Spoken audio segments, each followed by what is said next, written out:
nom du Père et du Fils et du Saint-Esprit. Amen.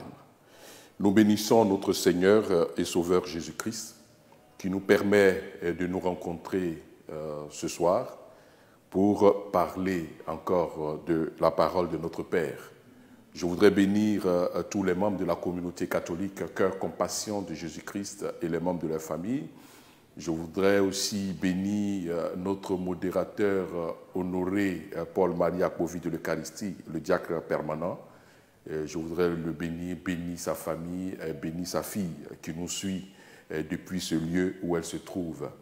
Que la bénédiction du Seigneur repose sur tous les membres de la communauté. Et vous aussi qui nous suivez à travers cette magie que le Seigneur permet par l'intelligence des hommes, tout ce qui concerne les réseaux sociaux, vous nous suivez, que la main puissante de notre Seigneur soit sur chacun de vous.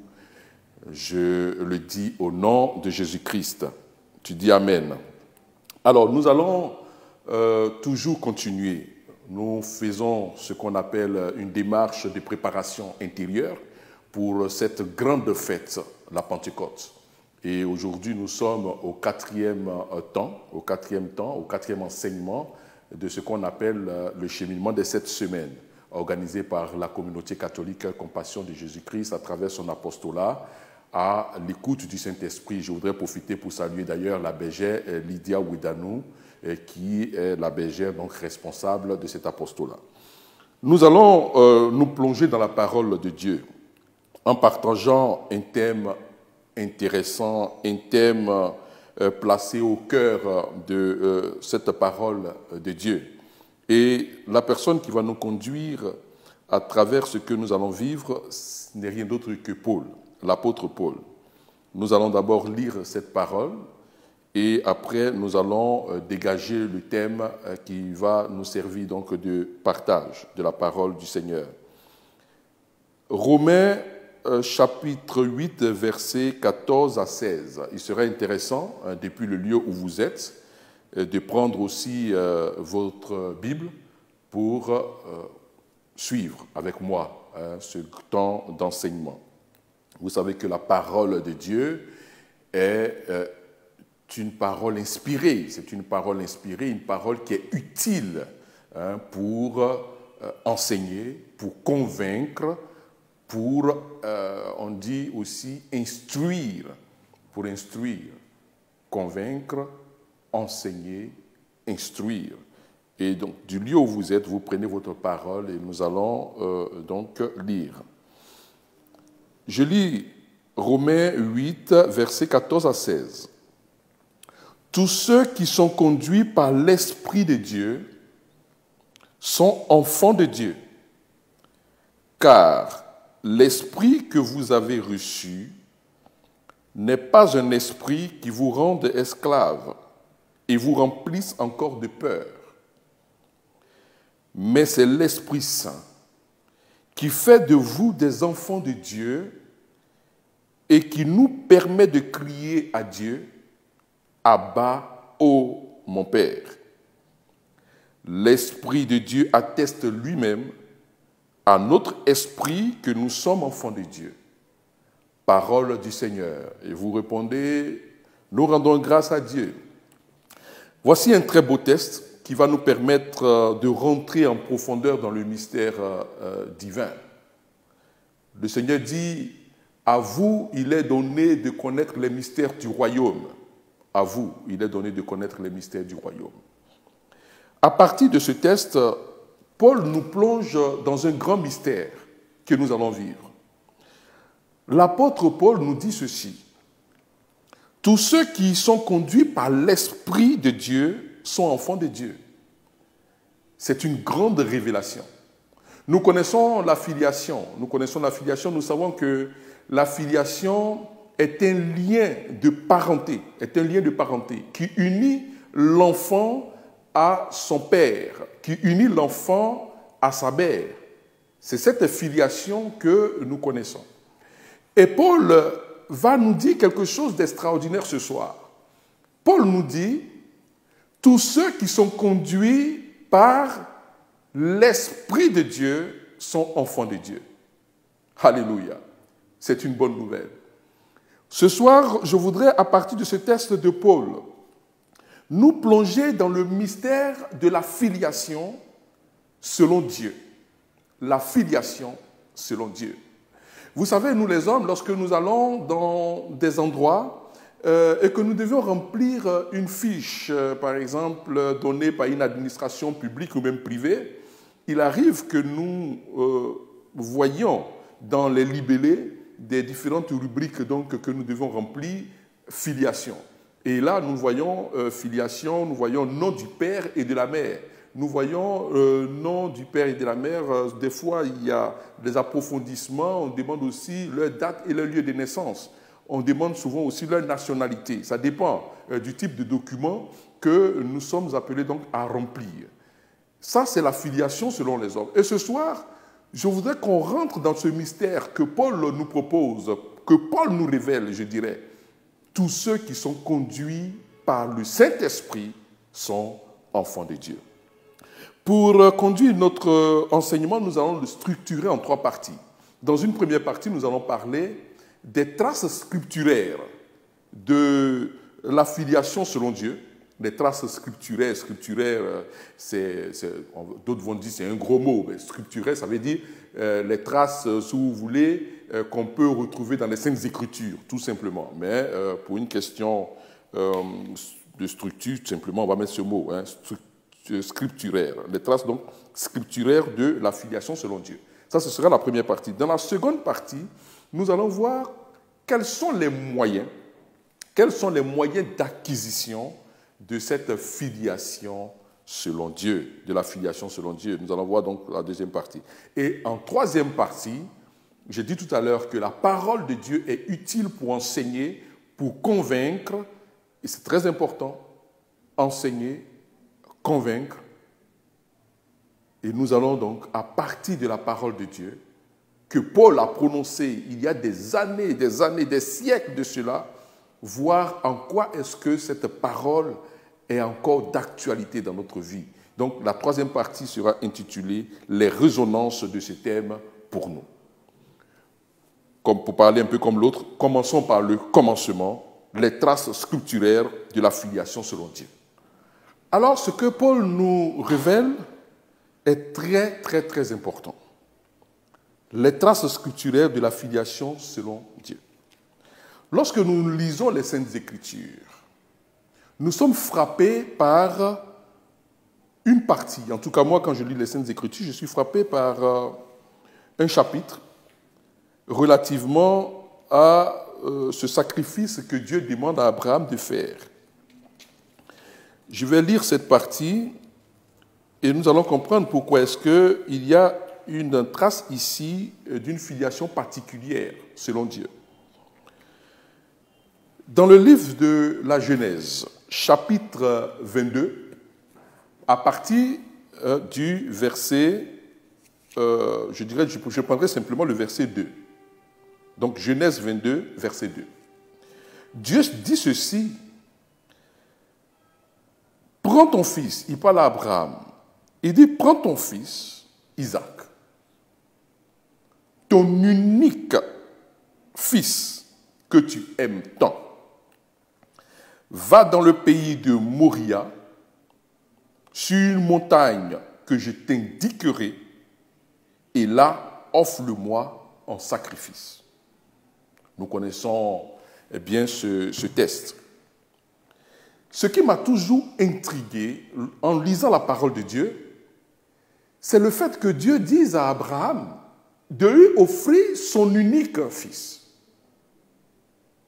Je me suis toujours interrogé. Pourquoi? Parce que lorsque nous lisons les Saintes Écritures, au chapitre 16, toujours du livre de la Genèse, le Seigneur, en inspirant donc le rédacteur, parle de la naissance d'Ismaël, semence de Abraham, avec la servante égyptienne Agar. Donc, Abraham a déjà un enfant avec une Égyptienne. Alors nous ne comprenons pas pourquoi est-ce qu'au chapitre 22, Dieu, en parlant à Abraham, parle ici de l'unique fils. Il y a de quoi interroger. Quelle est la conception donc de la filiation selon Dieu? Je trouve ici une première trace d'une filiation qui ne soit pas totalement la filiation telle que les hommes la conçoivent. Nous avançons, je dirais encore à nos profondes, pour voir un peu une autre filiation, une autre conception de la filiation selon Dieu, qui soit, je dirais, je ne parlerai pas de déphasage, mais qui soit totalement en contraste avec la conception de la filiation selon les hommes. Dans le livre de Luc, l'évangile de Luc, chapitre 8, versets 19 à 21, nous lisons, nous voyons Jésus-Christ avec une foule, le rabbi des rabbis est en train d'enseigner, il y a du monde, et puis il y a des personnes qui l'interpellent, qui disent à Jésus, ta mère et tes frères sont dehors et ils t'appellent. Jésus-Christ va poser une question étonnante. Il dit à la foule, qui est ma mère? Qui sont mes frères? Je suis sûr que cette question est venue encore intriguer davantage cette foule qui était habituée à ces enseignements du Christ, qui étaient des enseignements nouveaux, comme le dit la parole de Dieu. Il enseigne avec autorité. Il a une autre façon de passer le message. Vous avez entendu dire par ceci, mais moi je vous dis. Tout le monde se pose la question, qu'est-ce qu'il va encore nous dire là? Nous connaissons sa mère qui est Marie. Pourquoi est-ce qu'on lui dit que ta mère est dehors, elle t'appelle? Tes frères sont là, ils t'appellent et ils nous posent encore la question, qui est ma mère? Qui sont mes frères? Quelle réponse est-ce que Jésus va encore donner ici? La réponse est très claire et nette, qui nous montre encore un dépassement de la conception de la filiation selon Dieu par rapport à la conception de la filiation selon les hommes. Il va dire ceci, ma mère et mes frères, ce sont ceux qui écoutent la parole de Dieu et qui la mettent en pratique. Encore une autre trace d'une filiation, je veux dire spécifique, une filiation dans la conception divine. Ma mère et mes frères, ce sont ceux qui écoutent la parole de Dieu et qui la mettent en pratique. Une autre trace d'une conception un peu approfondie, un peu renversante, j'ai envie de dire, pour la conception charnelle, pour l'approche humaine de la filiation. Et là, nous trouvons ces traces dans un dialogue que Jésus-Christ a avec un chef religieux juif. Il est du parti des pharisiens, nous dit la parole de Dieu. Et son nom, c'est Nicodème. Nous avons trace de ce dialogue dans l'évangile selon saint Jean, chapitre 3. Que nous révèle ce dialogue? Ce dialogue nous révèle une approche d'une naissance particulière, mais dans la conception divine. Jésus-Christ va dire ceci dans l'échange avec son interlocuteur Nicodème. Il dit, Nicodème, tu sais, en vérité, je te le dis. Vous savez, lorsque le Christ dit en vérité, c'est qu'il va faire une déclaration, j'ai envie de dire solennelle. En vérité, je te le dis. Si un homme ne naît de nouveau, il ne peut voir le royaume de Dieu. Si un homme ne naît de nouveau, il ne peut voir le royaume de Dieu. Nicodème s'interroge. Quel est cet enseignement que ce monsieur, ce rabbi des rabbis, on parle de lui? Moi-même, je suis rabbin, je suis enseignant, je suis chef religieux du parti des pharisiens. Nous donnons des enseignements, mais quel est ce langage nouveau qu'on est en train de me donner cette nuit-là, puisqu'il est venu voir Jésus-Christ dans la nuit? C'est quoi encore cette affaire de naître de nouveau? Jésus-Christ poursuit, il ne s'arrête pas là. Il dit, écoute, et il ratifie encore, en vérité, je te le dis, si un homme ne naît d'eau et d'esprit, il ne peut rentrer dans le royaume de Dieu. Ce qui est né de la chair est chair, et ce qui est né de l'esprit est esprit. Alors là, le rabbi, il ne peut plus tenir, il dit, écoutez, moi, je vais vous poser la question de façon très directe. Qu'est-ce que vous voulez dire, cher maître? Et nous trouvons l'interrogation de Nicodème au verset 4 du chapitre 3.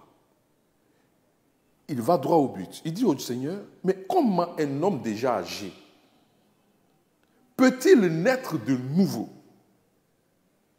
Il ne peut pourtant pas retourner dans le ventre de sa mère et naître une seconde fois. Nous voyons encore là une autre trace dans les Saintes Écritures d'une filiation, d'une naissance particulière qui contraste avec la conception charnelle de la naissance, avec la conception charnelle de la filiation selon les hommes.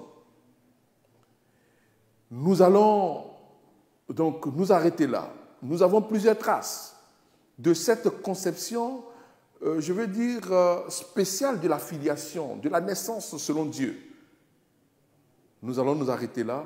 Nous allons aller donc dans une deuxième partie pour parler de comment est-ce qu'il faut approcher cette forme de filiation selon Dieu et comment s'opère cette acquisition de la filiation selon Dieu. C'est la deuxième partie de notre enseignement que je vais donc continuer de partager avec vous dans cette profondeur. Dans cette profondeur. Nous devons aller en eau profonde. La parole de Dieu n'est pas confinée. Je voudrais d'ailleurs bénir le Seigneur pour ces responsables de la communauté qui ont dit, écoutez, c'est vrai que chaque année, nous nous retrouvons pour préparer le cheminement, mais nous n'allons pas nous laisser abattre. Nous allons utiliser les moyens, les canaux de communication qui s'offrent à nous par l'intelligence des hommes. Je voudrais vraiment bénir le Seigneur. La parole de Dieu n'est pas confinée.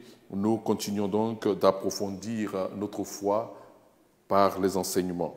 Deuxième partie, les moyens d'acquisition de la filiation selon Dieu. Alors, à partir des Écritures, nous comprenons que Dieu a une conception particulière de la filiation. La question que Nicodème pose est centrale dans cette compréhension de la filiation selon Dieu. Nicodème a une conception humaine.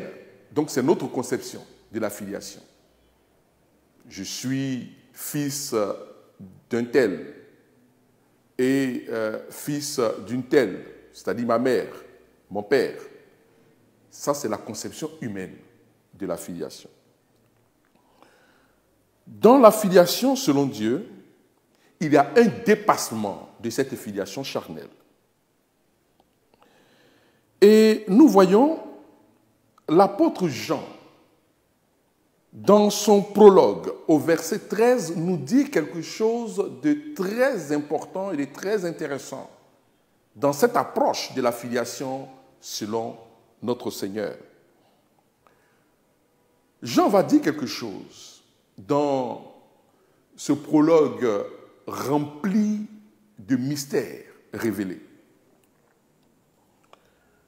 Il dit au verset 13, « Ils ne sont pas devenus enfants de Dieu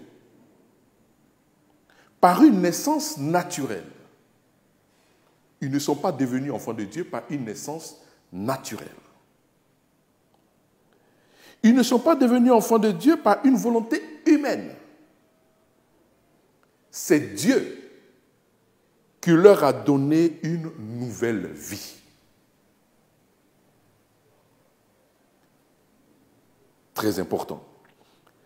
Nous comprenons donc que la filiation selon Dieu n'est pas charnelle. Il y a un dépassement de la chair. La filiation selon Dieu est spirituelle. C'est pourquoi Paul, à partir du texte qui sert de base à notre enseignement, dit que tous ceux qui sont conduits par l'Esprit de Dieu sont enfants de Dieu. Nous comprenons que la filiation selon Dieu s'opère par le Saint-Esprit. Le Saint-Esprit. Le Saint-Esprit. Je voudrais m'arrêter là. C'est très important, ce que Paul nous révèle. Le Saint-Esprit, il faut le comprendre, est dans l'ordre de la révélation,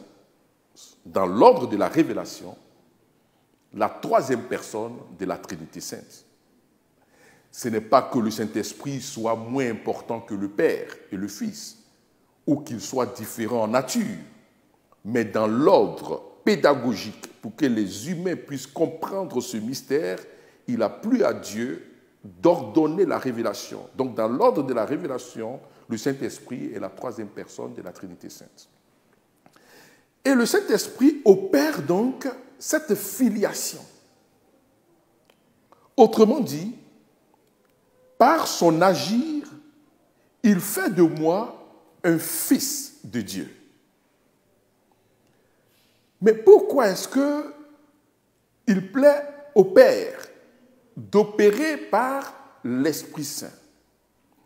Tout simplement parce que dans la mystique chrétienne, le Saint-Esprit est tout simplement l'esprit d'amour. L'esprit d'amour. L'esprit qui se dégage de l'amour qui existe entre le Père et le Fils. Le Père et le Fils partagent une intimité qui est tellement forte que cette intimité est matérialisée par l'amour qui est le Saint-Esprit. Le Saint-Esprit étant donc l'esprit d'amour qui se dégage de cette intimité entre le Père et le Fils, ça c'est dans la mystique chrétienne, c'est lui qui va opérer notre filiation. Alléluia. C'est un grand mystère qu'il faut comprendre. Vous savez, le peuple de Dieu périt parce qu'il lui manque la connaissance. Si nous sommes remplis de la parole de Dieu, il y a des choses que nous n'allons pas nous permettre de faire sur notre prochain. C'est l'ignorance qui permet à quelqu'un de voir dans son frère une adversité, c'est-à-dire un adversaire, un homme à abattre et non un homme à aimer. La compréhension de ce mystère que je suis en train de révéler aujourd'hui par la grâce de Dieu est tout simplement pour te permettre de comprendre qui est ton frère, qui est ta sœur qui est à côté de toi, même si vous n'avez pas de lien de sang, de lien de parenté. Suivons tout simplement cette opération qui se fait. Donc le Saint-Esprit, qui est l'expression de l'amour, va nous transformer.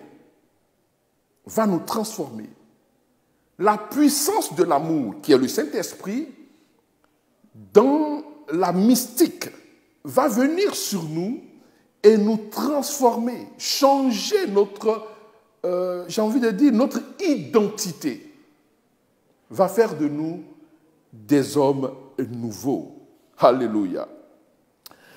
Et Paul va vouloir approcher ce mystère pour rendre compte à ceux à qui il destine les enseignements. Et rempli de l'Esprit de Dieu, Paul va tenter d'approcher ce mystère, mais à partir de mots. Mais les mots sont limités pour traduire ce mystère de la filiation selon Dieu. Et les mots que l'Esprit va inspirer à Paul, ou du moins l'analogie que Paul va trouver, c'est d'établir une relation entre cette filiation divine, ce mystère de la filiation, et ce que nous connaissons, nous les juristes, c'est-à-dire l'adoption. Le mystère est tellement grand que Paul, pour pouvoir l'approcher, pour nous permettre de pouvoir cerner ce mystère de la filiation selon Dieu, il va nous dire, écoutez, c'est l'esprit d'adoption. Alléluia. Pour nous permettre de comprendre. L'adoption, c'est quoi? L'adoption, vous savez, je vais faire court, je ne vais pas rentrer dans des considérations trop juridiques, mais l'adoption permet en fait à une famille, à un père, à une mère, ou aux deux, des fois, de regarder un enfant, un tout petit, donc fragile, des fois même abandonné, et l'amour dans le cœur de ces personnes-là va se manifester à travers donc l'adoption. Et ces deux personnes vont aller voir un juge pour dire que nous voulons donc adopter un enfant, c'est-à-dire, bien que étant naturellement hors de ma famille, je souhaite que vous me délivrez un document juridique, judiciaire, je préfère judiciaire, pour que cet enfant-là soit intégré dans ma famille. Paul voit que chez les hommes, cela existe. Alors, pour traduire ce mystère de la filiation, dans la conception de Dieu, Paul va approcher cette réalité humaine de l'adoption. Autrement dit, bien que consubstantiellement, n'étant pas Dieu, nous, les humains, Dieu, dans son amour, poussé par l'amour, de même que le père et la mère, poussés par l'amour, va nous adopter, c'est-à-dire va nous intégrer dans sa famille. Alléluia. Alléluia. Celui qui comprend ce mystère doit directement être un homme ou une femme joyeuse, un homme joyeux. Ce mystère est grand. Le mystère que Paul nous révèle ce soir est un grand mystère. Le mystère de notre appartenance à la famille de Dieu. Ce mystère est puissant, ce mystère est grand. Et je voudrais que ce soir, tu puisses laisser ton cœur être transformé par la puissance de la parole de Dieu. Laissons-nous toucher par la parole de Dieu. Les hommes se battent, les hommes font des conflits, les hommes parlent de particularités, ils parlent de leur particularité régionale, de leur appartenance à une région, à une ethnie. Ils parlent de leur appartenance à un pays, à une nationalité, parce que les gens n'ont pas encore compris le mystère de la parole. Et ce soir, Dieu veut nous faire dépasser les contradictions qui existent entre nous. Dis Amen pour que Dieu amène. Alléluia. Moi-même, je commence déjà à être transporté encore dans cet amour que Dieu nous propose. Le mouvement d'amour qui permet à Dieu de faire de moi son fils. Alléluia. C'est l'amour qui opère donc notre filiation. Et ce lien d'amour, c'est le Saint-Esprit. Et Dieu va proposer ce lien d'amour. Il va proposer cette filiation aux hommes, à chacun de nous, à partir d'un sacrement qui s'appelle donc le baptême. C'est un grand sacrement, le baptême. C'est un grand sacrement. Donc Dieu va proposer que les hommes rentrent dans sa famille, mais le premier moyen qui va nous permettre de rentrer dans cette famille, c'est le baptême. C'est le baptême. Alléluia. Alléluia. Le baptême est proposé. C'est une proposition.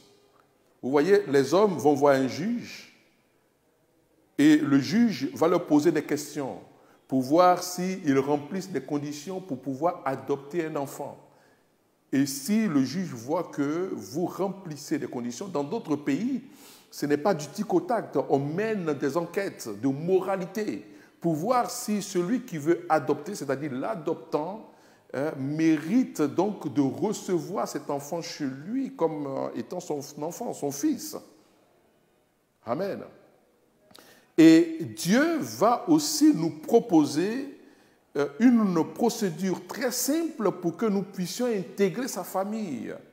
Et cette formalité à accomplir, c'est le baptême. Le baptême. Je vais nous donner une citation de saint Irénée, je l'aime bien. Saint Irénée nous dit quelque chose en ce qui concerne le baptême, par rapport au moyen qui nous permet donc d'acquérir la filiation, c'est-à-dire je suis enfant de Dieu. Il nous dit ceci, je le cite, le baptême nous accorde la grâce de la nouvelle naissance en Dieu, le Père, par le moyen de son Fils dans l'Esprit Saint. Car ceux qui portent l'Esprit de Dieu sont conduits au Verbe, c'est-à-dire au Fils. Mais le Fils les présente au Père, et le Père leur procure l'incorruptibilité. Donc, sans l'Esprit, il n'est pas possible de voir le Fils de Dieu. Et sans le Fils, personne ne peut approcher du Père, car la connaissance du Père, c'est le Fils, et la connaissance du Fils de Dieu se fait par l'Esprit Saint. Fin de citation, saint Irénée. C'est une belle citation, c'est la révélation de ce mystère. Le Saint-Esprit fait de nous des fils de Dieu. Le Saint-Esprit nous transforme. Le Saint-Esprit fait de nous des êtres nouveaux. C'est ce que le Seigneur révélait en fait à Nicodème. Si tu ne nais ni d'eau ni d'esprit, tu ne peux pas entrer dans le royaume. L'eau symbolise ici le baptême. Je te baptise, on verse donc l'eau sur la personne, au nom du Père et du Fils et du Saint-Esprit. Donc, si tu ne nais pas d'eau, c'est le baptême. Tu ne nais pas de l'Esprit, donc l'agir de l'Esprit, tu ne peux pas entrer dans le royaume, c'est-à-dire la nouvelle naissance. Le Saint-Esprit est l'agent de la nouvelle naissance. Et Paul qui nous parle de cette nouvelle naissance, Paul ne le dit pas par rapport en fait à une révélation simple. Paul est lui-même, je veux dire, un exemple de la transformation, de la nouvelle naissance. Vous savez que Paul était un persécuteur de l'Église. Paul persécutait les chrétiens. Paul persécutait tous ceux qui parlaient de Jésus-Christ à l'époque. Donc il y a Paul, l'homme ancien, et puis il y a Paul qui devient l'apôtre, donc qui commence lui-même, persécuté hier de Jésus-Christ, à être aujourd'hui l'avocat du même Jésus-Christ qu'il persécutait. Donc Paul sait de quoi il parle lorsqu'il parle de la nouvelle naissance sous l'action de l'Esprit.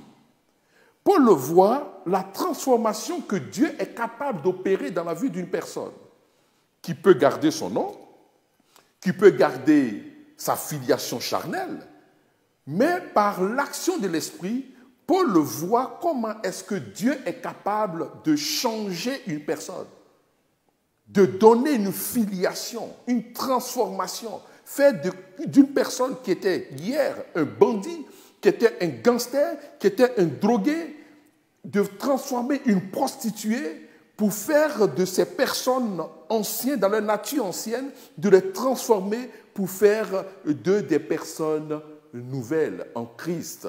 Alléluia. C'est de cette naissance que Paul parle.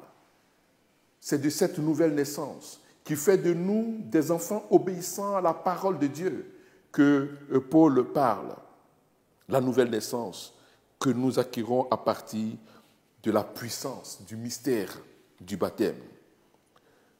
Nous voyons donc que Dieu est capable et il nous propose, c'est-à-dire l'expression de son amour.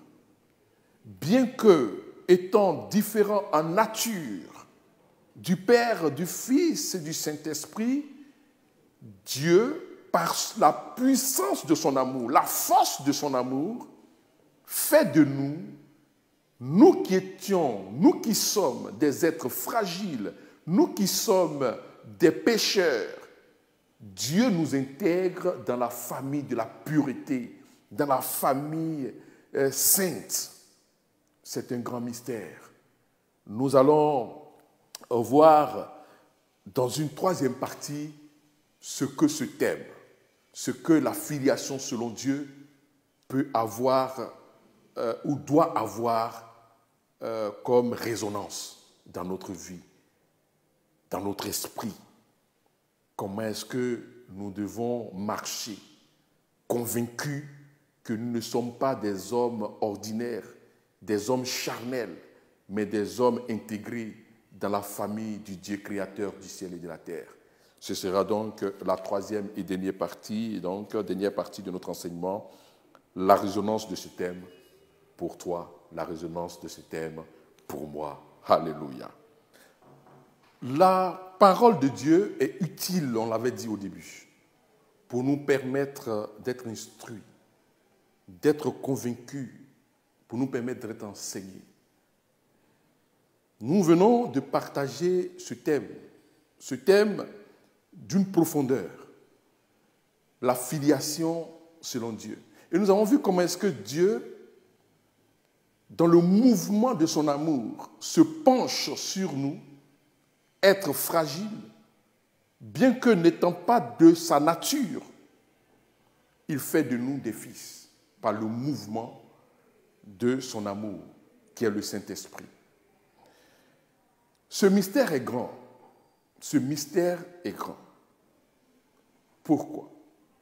Parce que nous comprenons en fin de compte que celui qui lance ce message à tout le monde, au monde entier, peu importe ta nationalité, peu importe ta race, peu importe ton ethnie ou ta région, il dit « Je serai pour toi un père ». C'est-à-dire, tu seras d'abord pour moi un fils, je serai pour toi un père. Cela veut dire quoi concrètement? Cela veut dire que tout simplement nous avons un seul Père. Nous n'avons qu'un seul Dieu. Que tu sois Bété, que tu sois Baoulé, que tu sois Dioula, que tu sois Agni, que tu sois Indien, Chinois, Français, peu importe, nous n'avons qu'un seul Dieu. Alors, la profondeur de ce message, c'est pour nous faire comprendre l'inutilité de toutes les divisions entre les hommes. Parce que finalement, nous n'avons qu'un seul Dieu qui nous fait naître et à qui nous sommes appelés donc à rejoindre à la fin de notre pèlerinage terrestre. L'inutilité de la revendication de notre région. Si la revendication de notre région ou de notre ethnie, ou de notre race, ou de notre nationalité, ne doit pas être pour célébrer cette beauté dans la diversité, la beauté de la diversité, mais que ce soit pour une question discriminatoire. Nous voyons que cette conception, cette approche de la diversité pour une division ne vient pas de Dieu, mais du diable. Nous sommes tous les mêmes. Je comprends alors la profondeur de ce message que Dieu me donne en me disant d'aimer mon prochain comme moi-même.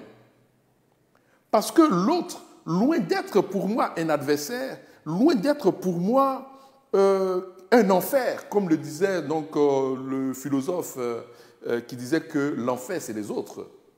Non, l'autre est pour moi un frère. L'autre est pour moi une sœur, tout simplement en Christ, parce que nous avons le même Dieu. C'est pourquoi le Seigneur, dans le livre de Colossiens, il nous dit quelque chose de très, très, très profond. Lorsque Dieu nous parle dans Colossiens 3,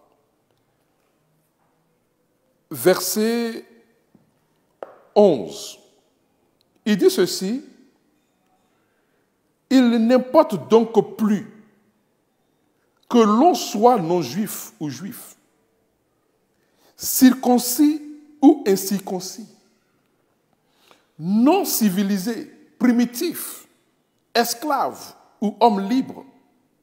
Ce qui compte, c'est le Christ qui est tout et en tous. » C'est le Christ qui est tout et en tous. C'est l'Esprit de Dieu qui est tout et en chacun de nous, puisqu'il a décidé de faire de chacun son temple. Notre corps est le temple du Saint-Esprit. Faire du mal au prochain, c'est faire du mal à soi-même et à Dieu, le Père commun. Ce message est un message d'amour, est un message de transformation de notre vue. Nous oppressons notre prochain parce que nous n'avons pas compris ce mystère que Dieu nous donne dans sa grâce de comprendre ce soir. Nous n'avons pas l'autre comme ennemi.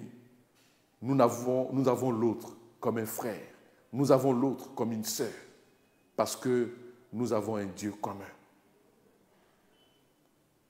Je voudrais donc rapidement conclure pour dire que ce message était un message de dépassement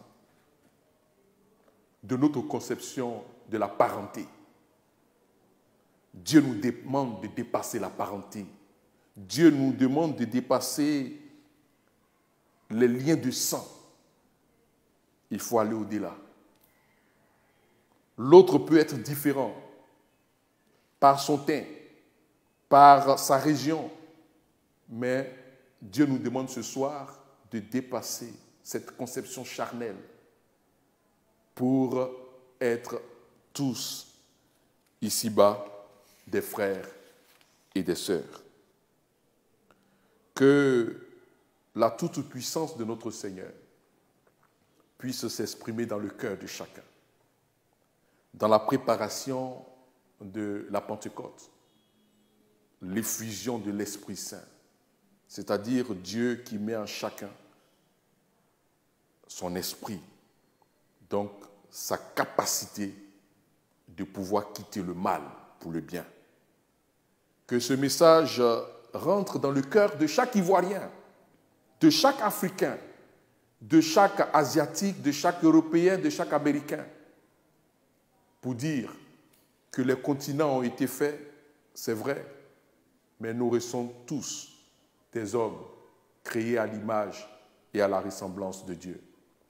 Puisse ce message impacter la vie de chacun pour la plus grande gloire du Dieu vivant. Je cours rapidement parce qu'il y a le confinement. Il faut respecter les prescriptions des autorités.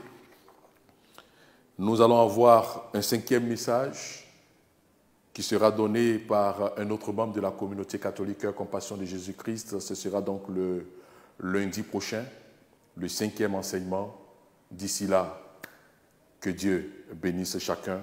Soyez bénis dans vos familles. Au nom du Père et du Fils et du Saint-Esprit. Je vous aime. Amen.